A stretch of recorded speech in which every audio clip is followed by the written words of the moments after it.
The moment I decided to leave Dominic Harrison, I did three things. First, I put all the expensive gifts he had given me online for sale and sent them off. Second, I quietly sold our marital home at a low price and destroyed the wedding dress that cost tens of millions of dollars. Finally, I tidied up everything I owned and disappeared from this world completely. On the day he was ready to propose, I had completely left his life like this. He didn't know that while he was playing wedding games with his girlfriend, kissing and cuddling, and not coming home all night, I was actually slowly preparing to leave. I had become the kind of mature and generous person that Dominic Harrison hoped I would be. Later, he couldn't help but ask me, "Why aren't you angry? Don't you love me anymore?" I kept my head down and didn't say anything until I heard his girlfriend sending him flirty voice messages. Then I dialed the number to leave. "Hazel Montgomery, are you sure you want to do this? This secret medical research could take 10 years. Not only will you be unable to contact the outside world, but you may be trapped in there forever." My supervisor said very seriously, "Although you are my most outstanding student, I still hope you will think about it carefully." I stood in front of the bridal shop, watching Rosemary Bennett and Dominic take intimate photos in the wedding dress I had ordered for her. Their faces were close together. Dominic even imitated the popular online veil-lifting kiss, and finally took off his ring and put it on Rosemary Bennett's finger. My heart ached slightly, but soon calmed down. "Teacher, I have made up my mind. You know I have no parents. Nothing. To be able to contribute to the country, this is a blessing I have earned in my past life." A year ago, my mentor told me about the country's plans. At that time, I had just agreed to Dominic's proposal, and I was reluctant to leave. Now, I have nothing to care about. The mentor let out a sigh of relief. "I've already made arrangements on your end, but there's not much time. Someone will come and pick you up in a week. Take this opportunity to get things done and don't leave any regrets." When I hung up, I heard Rosemary Bennett say, "Dominic, you're so sweet. I love this wedding dress." I had the wedding dress custom made by a designer, and it took a few months to receive it. It cost tens of millions of dollars, and it's the only one I haven't had a chance to wear yet. "It's not a big deal, as long as you like it." Dominic patted her affectionately on the head. "But won't my sister-in-law be upset to see it?" Dominic turned his head and saw me standing in the doorway. The momentary panic on his face quickly subsided. Then, he let go of Rosemary's grasp on his arm and whispered to her, "Be a good girl. Take it off first, so your sister-in-law can try it on." Rosemary seemed a little reluctant, pouting and coquettishly protesting to Dominic, "Can I keep it on for a little while longer?" Dominic responded, "Your sister-in-law can keep it on forever, but I can't wear it anymore." "What are you talking about?" Dominic pinched her cheek. "When you find a boyfriend, you'll get married and wear a wedding dress. But who can compare to you, Dominic?" They were joking around. Perhaps worried that I would trouble Rosemary again, Dominic impatiently told me, "We were just playing wedding games with Shinshin. Don't get angry again." In the past, I would have had a big fight, and even tried to tear the wedding dress, so that no one would wear it. But now I think, I'm leaving in a week. There's no need to make such a big deal. So I gave a little smile, and told Dominic, "It's just a wedding dress. If she likes it, just give it to her. I still have things to do in the lab." Left. Dominic was left standing there. He usually didn't come, but tonight he had come to pick me up, and he even brought a mango cake. But I'm allergic to mango. Even now, he still couldn't figure it out. I don't like mango, but Rosemary does. "I was afraid you'd be too busy with your experiments to eat, so I brought you this." He put it so nicely, I was sure he wanted me to take it. I nodded, pretending to be happy. "Thank you." Dominic didn't expect me to say anything. On the way home, he asked me, "Hazel Montgomery, are you angry with me?" I was thinking about the experiment data I needed to organize and the things I needed to tell my junior colleagues. I didn't quite catch what he was saying, so I just responded casually. I felt a little embarrassed. "I'm sorry. I was thinking about something else just now." "What did you say?" Maybe I sounded a bit abrupt. He suddenly applied the brakes, turned his head and looked at me. "Are you still angry about that wedding dress?" "Huh?" I was a little puzzled. "No. Why would you think that?" Dominic silently looked at me for a few seconds, and only restarted the car after making sure that there was only peace in my eyes. But his voice was a little low. "Hazel, you weren't like this before." "Well, that's true. Just a year ago, after Rosemary graduated and returned to Beijing, my relationship with Dominic changed. Because of her, we had many arguments. Dominic always said that he only saw Rosemary as a sister and told me not to lose my temper. That time, we had a particularly fierce argument. He was very angry, pointing at me and saying, "Hazel, you've really gone too far. If I really got together with Rosemary, would there still be room for you? Think about it. You're just a poor student now, and I still have to take care of you. If we really break up, you'll be on your own." We had a cold war for a whole month, but I was the one who made the first move to reconcile. Cold hearts don't form overnight. My years of affection for Dominic had gradually diminished over the year because of Rosemary. Now my feelings for him have no more fluctuation. Just looking at him with a smile, I said, Dominic, I was ignorant in the past, and I won't do it again. Because I'm leaving soon. Before falling asleep, Dominic was taking a shower, and I saw a friend circle post from Rosemary. She was wearing my wedding dress, arm in arm with my fiancé, and posted a set of 9 square photos. Married to the love of my life, hee. Many of Dominic's friends liked it, and someone commented, huh? With that figure and back, is that really Dominic? Rosemary happily said, Dominic spoils me rotten. I gave her a like. I turned off my phone and got ready for bed. I had just lain down when the bed next to mine suddenly gave way. Dominic embraced me with a hint of coolness. His breath was warm as he whispered in my ear, and one hand crept under the hem of my pajamas. I shifted slightly, grabbed his hand, and whispered, Dominic, I'm a little tired today. I don't want to. Actually, I rarely refuse him. After every previous argument, we made up in bed. Dominic especially likes to make me beg for mercy at such times. When it's over, he holds me close, whispers sweet nothings, and tells me not to be jealous. But now, thinking that I'm about to leave, he doesn't seem to be that interested. I refuse him, and his body stiffens at once. Perhaps it's the pride and dignity of a man that makes him unwilling to bow his head and ask for what's going on. He just said yes softly, then turned around. That day, the distance between us seemed as vast as the Milky Way. When I woke up the next day, Dominic was gone. I don't know if he was worried that I would be jealous of Rosemary's circle of friends. He never made breakfast normally, but this time he had prepared a half-burnt toast and eggs and milk on the table. I also wrote a note, Dear, I hope you enjoy it. I also had a text message on my phone, Dear, I've left the wedding dress in the study. Try sending me a photo. I'm sure you'll look the best. After dinner, I went to the stationery store and bought a countdown calendar. I tore off a page, leaving 6 days. I went home and started packing. I started in the study, organizing the photos on the desk, the books we'd read together, and all kinds of documents. A diary fell out of a box, and it was full of notes about my relationship with Dominic. As I flipped through the pages, I was reminded of all the sweet memories. Although the paper was a little yellowed, I decided to keep it. However, when I saw the wedding dress, which was an eyesore, I couldn't help but take scissors and cut it up. Feeling a little better, I put all the expensive gifts he had given me up for sale online. After I finished sorting things out, I had basically sold everything, so I arranged to have a courier come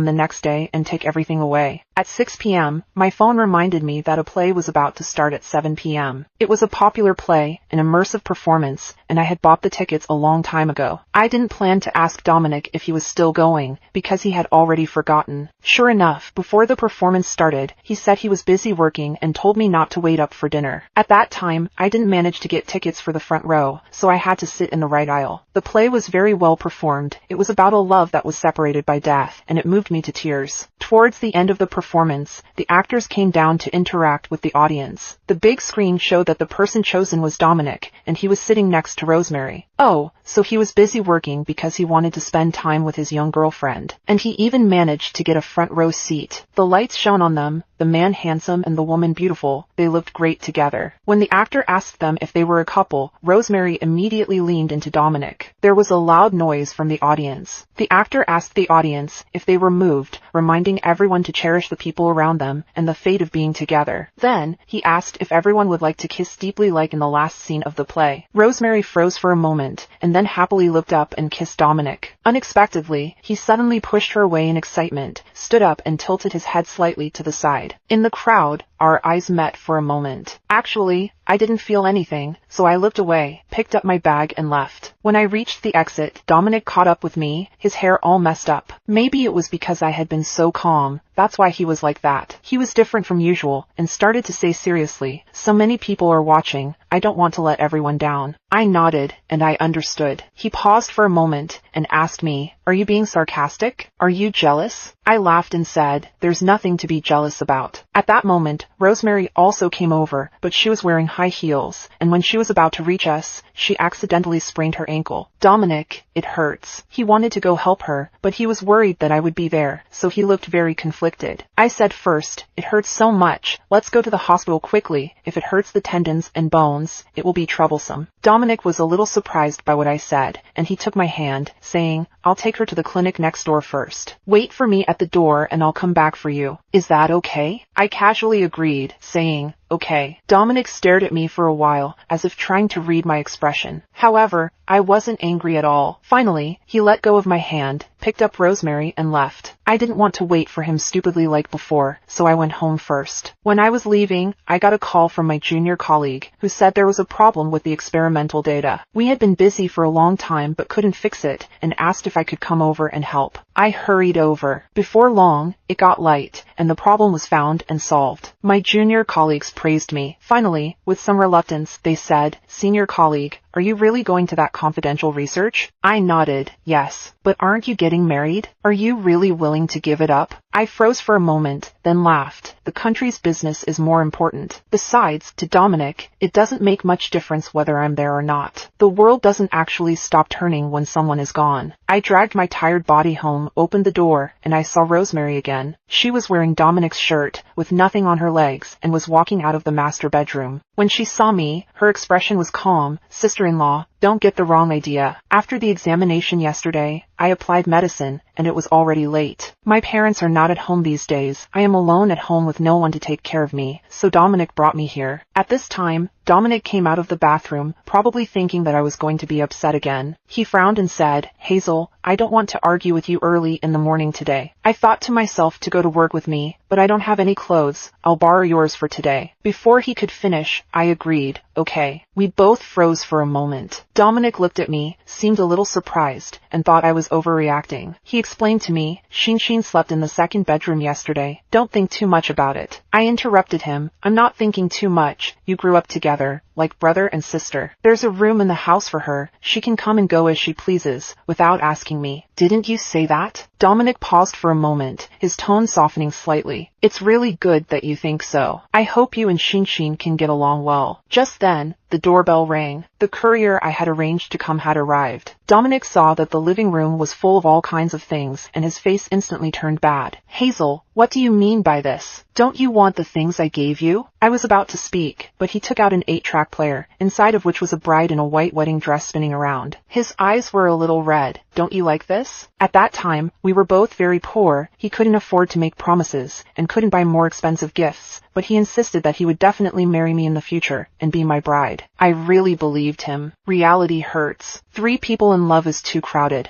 I feel like I can't take it anymore. To avoid unnecessary trouble, I whispered that I had actually asked a professional to help me redecorate. "Why not?" Seeing the gentle expression on my face, Dominic was relieved. "Okay, I'll arrange for someone to come to the house and build a new row of cabinets for you to put these things in." I nodded. "Aren't you going to work?" "Go on, I'm going to sleep." After saying that, I walked straight to the bedroom. Dominic wanted to say something else, but I had already locked the door. When I woke up, it was already afternoon. I tore out a page from the calendar, leaving 5 days. My supervisor told me to go see him, saying that the paper I had submitted earlier had been published. Just then, Dominic suddenly called me. I told him I was going to school, and he said he would be downstairs soon and could give me a lift. I opened the car door and saw Rosemary sitting in the passenger seat. After a moment of stunned silence, I didn't say anything, and just sat in the back. Rosemary gave a little smile and said, "Sister-in-law, don't be angry. Before, when Dominic drove my father's car, I always sat in the passenger seat. They said that sitting in the back is like treating someone as the driver, which is not polite. So I got used to it." I wasn't angry, but instead laughed and said, "If you want to sit there, just go ahead." Dominic glanced at me a few times in the rearview mirror, trying to find a topic to chat about. I saw a medical student named Fiona on the way here, who published an amazing paper said it could bring great value to the country. "Hazel, I think your research direction is quite similar." "Oh, Fiona is the pseudonym I used when publishing my paper. My supervisor said this would protect my safety." "Sister-in-law, you have studied for so many years. It seems you haven't achieved anything special, has it?" After Rosemary finished speaking, she quickly covered her mouth. "I'm sorry, sister-in-law. I just speak my mind. I didn't mean anything else." Even Dominic's look at me was a bit unpleasant. "Hazel, sometimes you have to admit that there are indeed differences between people. If you just go through life busy every day, you can be a full-time housewife after we get married. My current position doesn't need you to show off." I responded, then bowed my head and replied to my tutor's message, not wanting to look at them again. I also stopped paying attention to their ridicule. Rosemary got off at the intersection 2 blocks from my school. "Thanks for dropping me off, Dominic. Love you." He winked at me on purpose. "Sister-in-law, I'll go first. I looked at the name of the housing estate and casually asked, isn't this the housing estate where our wedding home is? Oh, she's going to see a friend. I didn't say anything else. He looked at me and said, she hurt her foot, so I'm giving her a lift. Don't be so fussy. I smiled and said, it's normal for a brother to give his sister a lift, isn't it? Dominic was at a loss for words. When we got out of the car, he handed me a big bouquet of flowers from the boot of the car. I know you haven't been very happy these past few days, and I'm sorry. This is my way of apologizing. If you really care about that wedding dress, then forget it. I can get a master tailor to make you a new one, okay? His expression was like saying, I've gone to all this trouble, don't be ungrateful. I looked down at the wedding dress styles on my phone, which I wasn't really interested in. We were about to leave. None of this meant anything to me anymore. I gently pushed his phone away and gave him the flowers back. You choose. My supervisor is looking for me. Just as I was about to leave, Dominic took my hand. Hazel, what's wrong with you? His face was full of confusion, as well as some bewilderment and helplessness. What's wrong with me? Because I'm leaving. I didn't want to argue with him, so I gently patted his hand and said, let's talk after I'm done, okay? My supervisor praised me for the paper I wrote this time, but was still worried that life at the graduate school would be relatively monotonous, and asked if I could adapt to the loneliness of doing experiments and processing data every day. I nodded, thinking about the way Dominic looked down on me in the car. I told my supervisor seriously, don't worry, I will definitely not let you down. My supervisor said, you are a nationally recognized researcher, a dragon among men, how could you let me lose face? I responded, I'm really getting a bargain. As I walked out of the office, I saw my junior colleague giving the window a little pout. I asked her, what's wrong? She said a little angrily, Senior, isn't that your boyfriend? I just saw him having milk tea with a woman. This is so inconsiderate. Isn't that cheating on you? I reassured my junior colleague, it's fine, that's his sister. Sister? Dominic lost his parents when he was young, and Rosemary took pity on him and helped him out. Later, when he became successful, he helped this so-called sister, which was understandable. Unexpectedly, his junior sister became angry all of a sudden, saying, this is really funny. They are both experienced foxes. What ghost stories are they playing? Senior sister, this sister is a green tea. I'll help you deal with her. I quickly stopped her. Don't get so excited. After all, I've had a row over this kind of thing before. Dominic just looked at me coldly. Hazel, you're really infuriating. Other people may not know about the relationship between Shinshin and me, but don't you know yet? Are you still eating these sour grapes? What's the point? There really is no point. I don't want to cause trouble before I leave.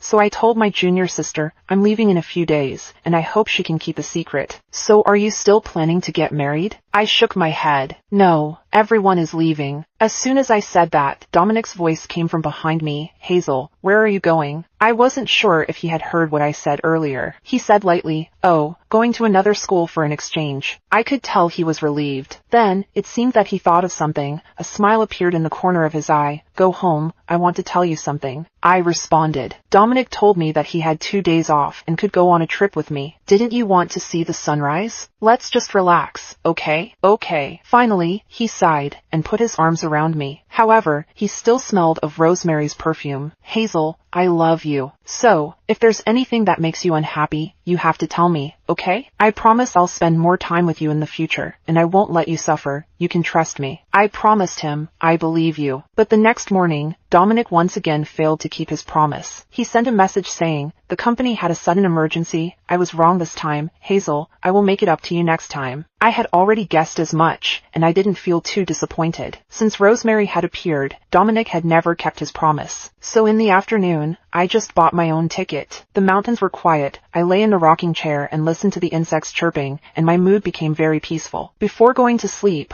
I flipped to Rosemary's friend circle. Wow, for my parents' 25th wedding anniversary, I've also benefited. In the azure sea, Rosemary was hugging Dominic tightly, and he was carefully holding her waist, as if he was afraid she would run out of breath. There were a lot of fish around, and the two of them were smiling really happily. It turns out that they were on a business trip, accompanying someone else's parents on holiday. There were only 3 days left, so after watching the sunrise, I went back. Then I started packing up the rest of the things. When I had nothing to do, I did some handicraft and made a clay doll with Dominic. There was a photo wall in the living room and a cabinet in the bedroom for blind boxes. I sold whatever I could and threw away whatever I couldn't keep. By the afternoon, the house was already much emptier. I thought there were still some things in the bridal room that I had moved there before, so I wanted to go and clean them up. But when I got there, I found that someone had changed the password I had set. I tried many times, but I couldn't open it. In the end, I called in a locksmith who simply picked the lock. As soon as I entered the house, I froze. It wasn't empty at all, but instead, it was crammed full of girly things. The photo wall in the living room was covered in photos of Rosemary and Dominic. All the succulents and formaldehyde-absorbing plants I had grown were thrown away, a yoga mat was placed on the balcony, and her underwear was drying. The coffee table was full of snacks, and some uneaten potato chips were scattered on the carpet. In the closet in the master bedroom, all my clothes had been thrown around by her and randomly placed in other rooms. Now the closet was full of her clothes, next to Dominic's clothes.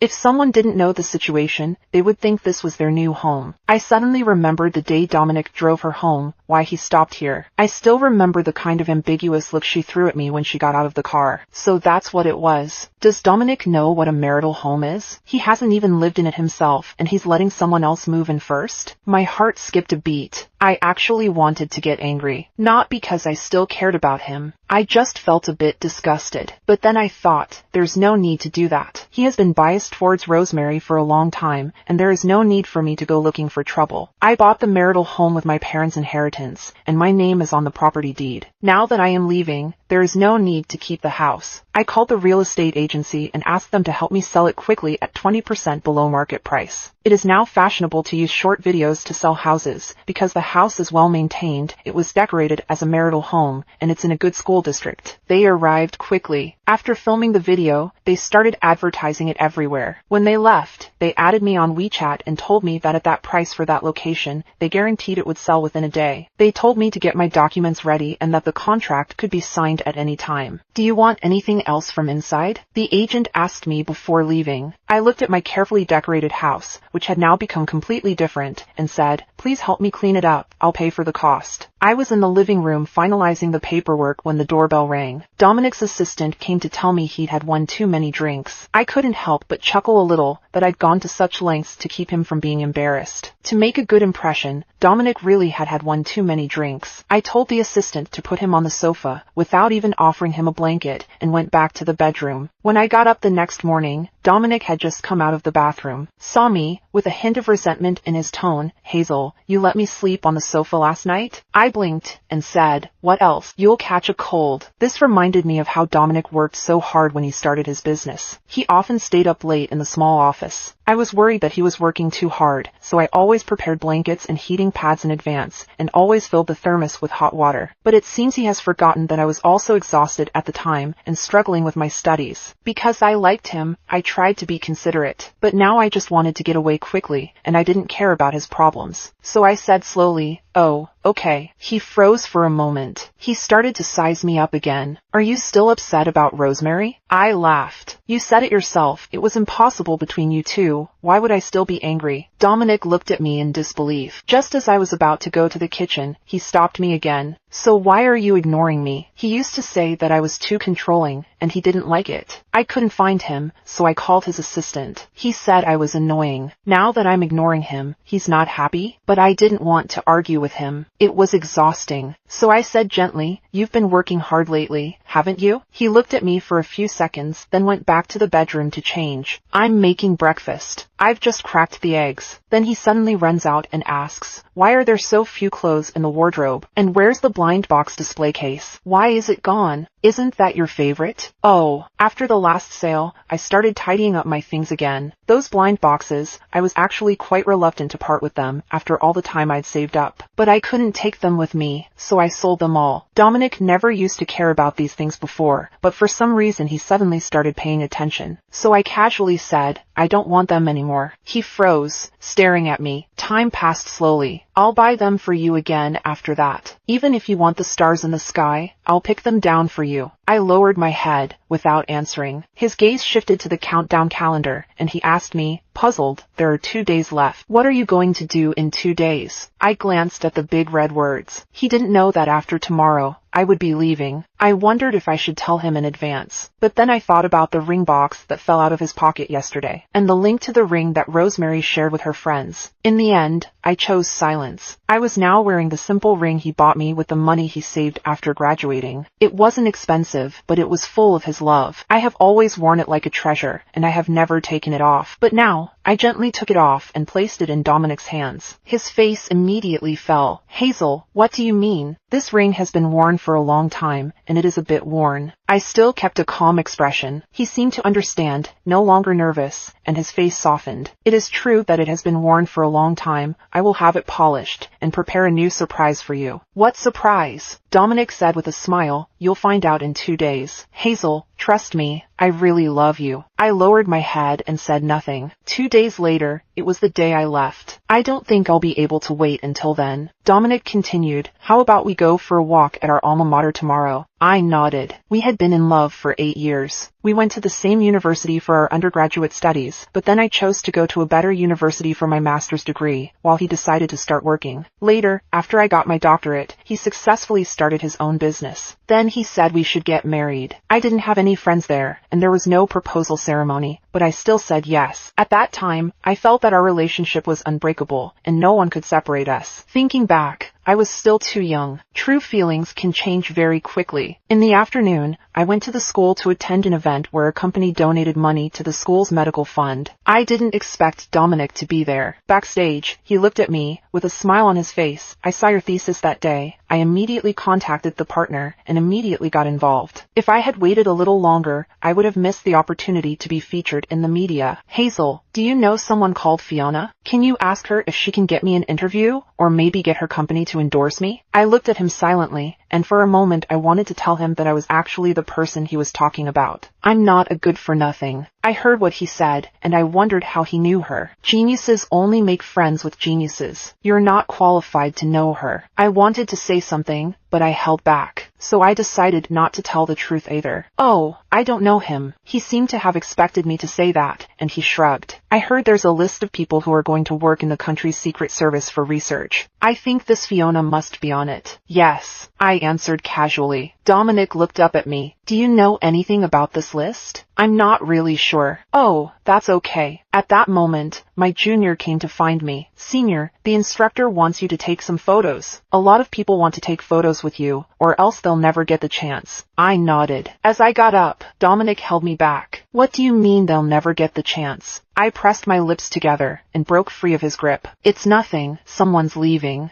Who's leaving? It's nothing. Halfway there, I looked back, and he was still standing there, his face full of confusion. Dominic, I'm leaving. You don't need to know this. 1 day left. Dominic had broken his promise once again. In the middle of the night, he got a call from Rosemary. She was crying on the other end of the line, saying she had forgotten her keys. Her parents were at her grandmother's. The house was empty, and she didn't know what to do. Dominic deliberately leaned over to see if I had fallen asleep. I pretended to be sound asleep. On the balcony, his back was turned to me. His voice was especially loud in the quiet night. Why did you come home again? Isn't your sister-in-law's house uncomfortable to live in? Rosemary muttered. I just returned from a trip, so I didn't go to her place. I was worried that my sister-in-law would be angry if she found out that day, so I decided to move back in a few days. You can live here if I let you. It's just one house anyway. Brother Dominic, I'm really scared. The old neighborhood is dark and gloomy. I feel like someone is following me. Don't worry. Don't hang up. I'll be right there. When I woke up, Dominic hadn't come home yet. I didn't want to ask him, and I didn't plan to call to ask if he was coming, because my tutor told me to bring my ID to school, and there were still some things I needed to take care of. Just as I was on my way, I got a call from Dominic. Sorry, Hazel, can we go to campus next time? I obediently agreed. Okay. There was a moment of silence on the other end of the line, and then suddenly, aren't you angry? I said, no. Don't you want to know where I've been and who I've been with? You're an adult. There's no need for anyone to keep an eye on you. Dominic paused, his voice a little heavy. Hazel, I feel like you and I have grown apart over the past while. I can't seem to hold on to you. I'm confused about that. He used to say I shouldn't be jealous, I shouldn't be angry, I shouldn't argue. I'm in a stable mood now, and I feel good. He still thinks there's something wrong with me, but it's okay. He'll soon understand that only things that matter trigger more emotions. Hazel, do you not love me anymore? He asked that last question very softly, so softly that it disappeared into the air as soon as the bus horn sounded. Finally, he let out a soft sigh. Hazel, I'm not going home tonight. I'll pick you up at 9 o'clock tomorrow. Trust me, I will make this a day you will never forget. Tomorrow? I can't wait. But I knew he would probably stand me up again. I replied gently, okay. My mentor said we would leave at 1 a.m. tonight and someone would come pick me up. Are you all set? I heard your junior sister say you were getting married before. I raised my right hand, which did not have a ring on it, and smiled. I am single now. My mentor nodded and said, Hazel, we're going to be in seclusion for 10 years, so if anyone wants to say goodbye to you, hurry up. You won't be able to see them again afterwards. I responded. At noon, the whole faculty threw a farewell party for me. My junior sister's eyes were red from crying. Senior sister, I envy you so much. I want to follow in your footsteps too. I patted her on the head and told her, you work hard. I'll be here waiting for you. Okay, you wait for me. I'll come find you. In the afternoon, the agent asked me to sign the contract. I was surprised that things were moving so quickly, but he said that this was the internet age, and efficiency was naturally high. The buyer was a teacher at the nearby middle school. They were attracted by the proximity to work, and they paid the full price. I hurried from school to sign the contract. Then I signed the power of attorney, and left the rest to the agent. In the evening, I returned to my alma mater. I walked the same path as Dominic. I walked it again. We did have some sweet times. I remember in the playground, he, 20 years old, took my hand for the first time, his face turning red like an apple. And in the grove, he kissed me for the first time, so nervous he couldn't even breathe properly. In the library, we studied together, looking up and smiling at each other, feeling really good. Outside the dormitory, we embraced tightly, reluctant to part. When I was 22, Dominic put a ring on my finger. With teary eyes, he said he would marry me in the future and let me live a happy life. At the age of 25, he had a successful career, hugged me tightly, looked at the number of zeros on the bank card together, and planned how many children we would have in the future. At the age of 27, he said to me, Hazel, let's get married. I knew we would not have the 7-year itch, and that I would always love you. The person who once loved me so much at the age of 28 gave me up for another woman, and I was no longer the most important person in his heart. I remembered a song that sang about why passionate relationships would grow cold, while those that started slowly remained burning. I looked up, wiped away the tears. I thought I had long since let go, but recalling the days we spent together, my heart still ached a little. It's okay, I comforted myself, this is all normal. Time heals everything, and many things become blurred, or even forgotten. When I got home, I packed my bags. After the cleaning lady had tidied up all my things, I waited quietly for the moment to leave. When the hands of the clock pointed to 12 o'clock, I tore off the last page. In the blank space, I wrote a sentence. Dominic, I won't get married. I wish you and Rosemary happiness. Suddenly, I remembered what my mentor had said. After all, I have loved before. I decided to say goodbye to Dominic. The phone rang for a long time before it was answered. It was Rosemary's voice. What are you doing up so late? Fingers curled up, I asked her, where is Dominic? Dominic? She said with a smile, he was tired earlier, and is now taking a shower. Oh, I thought my heart would ache, but when I pressed my chest, I felt that my heartbeat had not fluctuated. Rosemary said in a soft voice, I've got nothing else to do. I'm hanging up now. We've got the second half of the game to watch later. Then the phone received a photo of Dominic with her from last night. I hung up the phone and looked at the silent home. Teacher, you see, I also wanted to make a clean break, but this is what happened. Then I fell into deep thought. Not everyone can say goodbye easily. Then let's not see each other anymore. I deleted the fingerprint from the combination lock. Dragging my suitcase, I walked into the distance in the night. At 8 o'clock the next morning, Dominic called Hazel. They had been busy all night yesterday, finally setting up the ceremony for the proposal. He felt that the proposal a year ago had been really rushed. Although Hazel didn't care about all the formalities, he still wanted to give her the best surprise. What others had, she should have too. More importantly, recently he felt that something was wrong with Hazel. He had a feeling of panic in his heart, that she was like a kite, flying further and further away, and he felt a little lost. He wanted to take this opportunity to clear up the wedding dress issue, and tell her that he had already ordered a new model. He also wanted to take the mountain breeze and sunshine, and sincerely apologize to Hazel, and clear the air. Then, prepare for the wedding seriously, and she would be his most beautiful bride. But there was no answer on the other end of the line. He thought to himself, maybe she's still asleep? She often worked late in the lab before coming home, but she was always very disciplined, and would never sleep this late. He felt a little nervous. Dominic reassured himself, maybe she was making breakfast and didn't hear the phone. After waiting for a while, he dialed the number again. Still no answer. He started to get a little anxious, and told the driver to drive faster. Someone in the group asked him if he wanted to sprinkle flower petals all the way up the hill. He looked outside at the rising sun as usual, thinking, Hazel is probably enjoying the sunshine right now, and this day seems pretty ordinary. She just didn't hear the phone ring. She didn't mean to ignore it, did she? If she knew I had prepared all these surprises for her today, she would definitely be moved to tears. She has always been so good to me, so I replied good in the group chat. On this road full of blooming flowers, we will definitely have a brighter future. Dominic stood in front of the door, taking a deep breath before walking in. Hazel's bunny slippers were nowhere to be found. His heart suddenly grew nervous. So, he comforted himself. Hazel must be waiting for him in her room in her slippers. After all, yesterday he said he would pick her up at 9, and she agreed. So he called out, but no one answered him. The morning sun had already spilled in, making the house seem even more deserted. He suddenly noticed that there was nothing on the photo wall in the living room. The house seemed to have lost all the traces of Hazel's presence. No, she must have put things away. She tidied up from time to time, and probably put them somewhere else. But he hurried into the bedroom anyway, and found that the wardrobe only contained his clothes. In the drawer, there were only his documents and materials, all alone. Even the quilt had been changed recently, and it only smelled of washing liquid, but there was no trace of her. The same was true in the study. There was only an old diary left on the table, which had turned yellow. He opened the diary, and his heart grew heavier with each page. The diary recorded every detail of their meeting, getting to know each other, and falling in love. But now, every word stung his heart like a sharp sword, almost taking his breath away. Memories flashed through his mind. They had once had a beautiful youth and an enviable love. Both orphans, they had supported each other for 8 years. They were almost going to get married. On the last page of the diary, written in a new pen, Dominic, this is where we end. The date was written at the end. Dominic noticed the wedding dress hanging behind him, with a slash from the chest to the hem made by scissors. His nose began to sting, and his eyes felt hot, as if they were about to shed tears. He squeezed his palms hard, forcing himself to calm down, but didn't realize that his hand that was dialing the number was still trembling slightly. Hazel, pick up the phone, I beg you. Pick up. His voice was choked with emotion and he could no longer speak. But on the other end of the line, he could no longer hear her voice. He searched hard for traces of her in the house full of their memories, but found that the calendar that had once said 2 days left in the countdown was quietly sitting in the corner of the dining table today. On the blank page was written, she was not going to marry him. It felt like he had suddenly fallen into a cold place. A chill ran through his heart, rising from the soles of his feet. It was like a large net, blocking his words in his throat, making him gasp for breath. Just then, the phone rang. As if seeing hope, he hurriedly took out his phone, thinking to himself, it must be Hazel calling. But to his disappointment, the name displayed on the screen was Heart. Brother Dominic, have you heard the news? We're all waiting in the mountains. Is she still mad at me and not coming? For some reason, the thought of Hazel's words wishing him and Rosemary happiness distracted him. It seemed that she did care. She had always cared. She had just pretended not to because she wanted to leave. She was so disappointed in him that she had eventually stopped fighting. Watching him hurt her step by step, seeing him choose to abandon her every time. What a bastard. He should have noticed her unusual behavior long ago, but what was he doing at the time? She had been looking forward to wearing her wedding dress, but he had no hesitation in letting Rosemary wear it. They had agreed to go on a trip together, but he stood her up and went out with the Bennett family parents instead. He had promised to accompany him to his alma mater, but he canceled the appointment because of a phone call from Rosemary. These things happened one after another, like a fine mesh, wrapping his heart tightly, making him feel heartache. Dominic hurriedly ran out and found Hazel's junior. With a face full of anxiety, he asked, "Where is Hazel?" The junior looked at him with disgust. "She's gone, don't you know? Where did she go?" The junior didn't answer. Dominic's eyes were red. He grabbed her wrists tightly, looking like he was about to cry. "Please tell me, where did she go? Did she go on an exchange to a school outside the city?" But he actually knew in his heart, if she really went on an exchange, why would she erase all traces of it? Seeing him in such a sorry state, his junior sister gave a cold smile and started to speak. "This is so funny. When you were being amorous with your green tea sister, why didn't you consider how my senior sister felt?" He froze. His junior sister continued, "Over the past year, if you had done her justice in even one thing, she wouldn't have made this decision. She rejected the invitation from her mentor a year ago, because you proposed to her. But now, because of the harm you have caused her, she has chosen not to see us for 10 years. My junior sister's voice was a little choked up. "I have such an outstanding senior sister. She has always been my role model. Why did she have to marry someone like you, who doesn't deserve her?" Dominic's heart tightened. What What did you say? Haven't seen each other for 10 years? The junior sister wiped away her tears. Yes, thankfully she can't see you. If you regret it, then just regret it yourself. My senior sister is the best person in the world. Losing you is not a loss at all. It's you who don't deserve her. How disgusting. Dominic had no idea how he left. This sentence kept echoing in his mind, hammering his heart like a hammer, causing him to feel unbearable pain. How could she be so heartless? He had only said a few words, and left nothing behind. Suddenly, he remembered the marital home not far from the university. When he arrived there, the agent was directing the movers as they cleared the house. He questioned them as to how they dared to move the house. The agent replied that the contract had been signed, the house was in the process of being transferred, and the owner had indicated that he did not want anything in it. Another blow. Hazel knew in her heart that she had understood everything. He had given Rosemary the flat to live in, just because it was close to work. Now he felt truly wronged. How could he have let someone else live in the flat he had taken so much trouble to furnish for their wedding? What would Hazel think when she saw the flat full of other people's things? He didn't even dare think about it. And yet she hadn't told him anything, not even a single questioning phone call or text message. It seemed she had completely given up on him. That was why he could be so calm. The recent events kept replaying in his mind. He gradually put the clues together. Fiona, isn't that the other way around? She is the one who is going to participate in a secret project, and she is indeed a master. He hurt her with cold words, accusing her of being worthless, a loser. His fiancé is really outstanding, but he didn't realize it until now. Nothing ever happened between him and Rosemary. He had always regarded her as a sister, as a way of repaying the care Rosemary's father and mother had shown him when he was young. How had things come to this? He truly regretted it. Was it because a year ago, he had secretly gone to the airport to pick up Rosemary, and had driven her home drunk, only to be discovered by Hazel with her high heels still in the car? Or was it the night 6 months ago, when Rosemary had come to his house in the middle of the night, drenched to the skin and interrupted his intimacy with Hazel, and Hazel had asked her how she knew the combination, while he was busy scolding her for being so petty? Or were there days when he should have been spending time with Hazel, but instead he was thinking about the long road ahead, making casual excuses and not taking her feelings seriously? There were so many. Dominic kept thinking to himself. Then he sat in their old marital bedroom, tears streaming down his face. He was in such pain. The elaborate marriage proposal he had prepared now lacked the person who should have been there. Everyone looked at each other, unable to believe that Hazel had secretly joined a closed medical research project and stayed for 10 years. It seemed to be saying that she had no one here worth staying for. Dominic took out the custom-made diamond ring, but he could no longer find his bride. He cried and laughed at the scene, like a madman. There was no response to the calls he made, and no one replied to the messages he sent. He wanted to apologize, express his remorse, to ask for forgiveness and a chance to start again. But he would never get the chance to see that person again. This feeling made it hard for him to breathe. Hazel, you really are heartless. In such a complete way, completely leaving his life. Rosemary rushed over and hugged him. Dominic, Hazel doesn't love you anymore. Please don't be like this. It makes me feel so sad to see you like this. I suddenly remembered the way she was holding his phone in the early morning, and asked her, Hazel called? Rosemary's eyes darted around. No, she didn't. She was lying. He grabbed her by the neck. Rosemary, I'm going to ask you again. Did you delete the record? What did she say? Rosemary still refused to admit it. I didn't. Dominic, you have to believe me. At that moment, someone walked out from the corner. He opened a video. He and his girlfriend were in the habit of video chatting until dawn, and they liked to record the screen. As a result, they recorded the sound of Rosemary chatting with Hazel. Are you doing something this late, Dominic? He was tired before, and is now taking a shower. If you don't have anything else, I'll hang up, because we have the second half later. The scene became very quiet. Everyone understood the meaning of these ambiguous words. They also wondered in their hearts, over the past year, she had let Hazel misunderstand their relationship so many times. Dominic, I beg you to listen to my explanation. Rosemary was so desperate that she was about to cry. Dominic pushed her away forcefully, his face expressionless, and said, Rosemary, I have repaid your family's kindness. Now go. Rosemary was about to break down, her voice loud. Dominic, I admit I haven't done well, but I really love you. That's why I'm doing this. We grew up together. You were so good to me. Now that you're getting married, why can't I be the one? I'm younger than her. I'm prettier than her. I have more time to spend with you. Hazel has already left. I'll take her place and love you. Is that okay? Rosemary cried so much her makeup ran. Dominic looked at her coldly and said, no, I'll only love Hazel for the rest of my life. You, get out! 3 months later, Dominic's custom-made wedding dress arrived at home. He barely managed to stand upright from the pile of wine bottles to answer the door. As he opened the large gift box, he remembered the previous scene in the bridal shop, when she had put on the dress and played wedding games together. He saw Hazel at the window, talking on the phone. If he had paid more attention, he would have noticed the light gradually fading from her eyes. If he had chosen to wait for her in the bridal shop that day, put the beautiful wedding dress on her himself, lifted the veil and kissed her, telling her how beautiful she looked. She was so shy, she would have blushed, telling him to stop joking. Then they would have taken a photo together, posted it on their social media accounts and received compliments from their friends. So, would things have turned out differently? But there is no such thing as a do-over in this world. Hazel would never come back, and she would never forgive him. Dominic hugged the new wedding dress tightly, in the house without Hazel, crying like a child. My research institute is located in a mountain. Before I unplugged the phone card, I happened to see Dominic and his friends calling me one after the other. One person sent a photo of the proposal. In the photo, the initials of Dominic and I were spelled out with flowers. So the surprise he mentioned was a marriage proposal, but I no longer needed it. I didn't reply to anyone, and I sealed up this useless phone for good. Time passed quickly at the research institute, and before I knew it, 10 years had passed. The drug we secretly developed was finally launched on the market. In the 11th year, I and the other researchers were invited to attend an academic conference abroad, and were guarded by security personnel the whole time. After the event, we were interviewed by the press. Before we left, my junior colleague touched my shoulder lightly and said, "Senior colleague, there's someone over there who keeps staring at you." I looked up, and it was Dominic. He was no longer young, his aura had changed, he looked much older, almost unrecognizable. Our eyes met in the air, and in that moment, many past memories flooded back, as if they had happened a long time ago. He hurried over, but was stopped by the security guard next to him. "Hazel, it's me, Dominic." He was so desperate that he was about to cry. "Hazel, please, give me a few minutes." After various checks were completed, we finally sat down in the meeting room. When we met again, I really didn't feel anything. In fact, my junior colleague had told me about him when I was at the institute. She said that after I left, he started drinking heavily and his health got worse and worse. The company almost went bankrupt, but thinking about me, he worked hard to save up the chance to find out about me and the money. After the end of the restricted sale period, he spent a lot of money to buy my house back. I really don't know what he wants. After losing his help, Rosemary's life became very difficult. For money, she was with a married man, but was discovered by his wife and was beaten in the street. While running away, she was accidentally hit by a car and may have to spend the rest of her life in a wheelchair. Hearing this, I didn't change much. After all, compared to the big events of the country, these emotional entanglements are really nothing to care about. Seeing my indifferent look, his voice caught. "Hazel, I'm sorry." I smiled slightly, no longer needing this apology. "Are you still angry with me?" Nowadays, Dominic is just an insignificant figure in my life. There's really no need to get too emotional. Besides, those loves and hates have already been washed away by time more than 10 years ago. I've long since let go. But now it seems Dominic still hasn't been able to let go. He feels remorse and pain, and sheds tears. I really regret it. I really regret it. If I hadn't gotten involved with Rosemary that year, we would have gotten married, and maybe we would have had children, right? Hazel, I was wrong. I hurt you. At this moment, his tears make him look anything but handsome, but rather haggard. After 8 years of being in love, my upbringing prevents me from saying harsh things to him. What's more, I actually didn't care anymore. So I said softly, "Let's move on." Dominic's voice trembled a little, "But I'm still waiting for you. In this life, apart from you, I will never marry again." I looked at him in some surprise. His face was full of expectation, as if he was pleading with me, hoping that I would be moved by his so-called deep feelings. Then he said, "Hazel, can you?" I interrupted him softly. "Actually, I forgot to tell you. I got married 3 years ago." His eyes lost their sparkle instantly. My partner and I met after passing a rigorous selection process run by the state. I heard about it at school, and after hearing about some of my achievements, he secretly vowed to get close to me. So we got along for many years, and finally got together. He is a researcher, and is now pushing the door open, holding a bouquet of flowers in his hands. The moment Dominic saw him, his heart couldn't help but tremble. "Oh, my husband is 10 years younger than me, in the prime of his life. I smiled slightly and said, I understand what you mean, who doesn't like the young? My young husband walked up to me, handed me the flowers, and then looked at Dominic disdainfully. He looks so old. Dominic's face instantly turned very bad. He was stunned and unable to speak, feeling empty inside, tears welling up in his eyes. He thought that after waiting for more than 10 years, Hazel would one day be able to forgive him. After all, they had had the best 8 years together. But he never expected that she had long since moved on and was no longer in his world. He had a new life and a new partner. This person was younger and more outstanding than him, and his eyes were full of love for her. At that moment, he seemed to see the old version of himself. Originally, it should have been him who was with her. Now he felt a great sense of regret. He didn't even dare to take out her plain band ring, which she had worn for a long time. Before he left, he knew he might never see her again. Dominic still took out the ring. He made a necklace with the ring and Hazel's ring. I wish you happiness, he said, Hazel's cold gaze fixed on his face. He hurriedly and humbly explained, I don't mean anything else. I just sincerely hope you'll be well. I'm doing well. At the urging of her little husband, Hazel took it casually. Dominic's heart finally sank. At least, her willingness to stay meant that she still couldn't forget our love. I took the necklace and remembered the past vaguely. That year we were so poor, but we held hands under the moonlight and laughed happily. Then we embraced and kissed, feeling like that moment was eternal. Later he bought me a bigger diamond ring and prepared a more perfect marriage proposal to make up for it. But the hurt I felt at that time was irreparable. I didn't need this belated apology. Walking to the door of the meeting room, I put the necklace in the trash can and glanced back at him. Seeing Dominic's hopelessly sad expression, he stood there alone, looking particularly vulnerable, as if he could be blown away at any moment. I couldn't help but turn around. It seemed that the 20-year-old him was floating in my head, running towards me in the wind, full of youthful vigor. He gently took my hand and shyly said, Hazel, I really like you.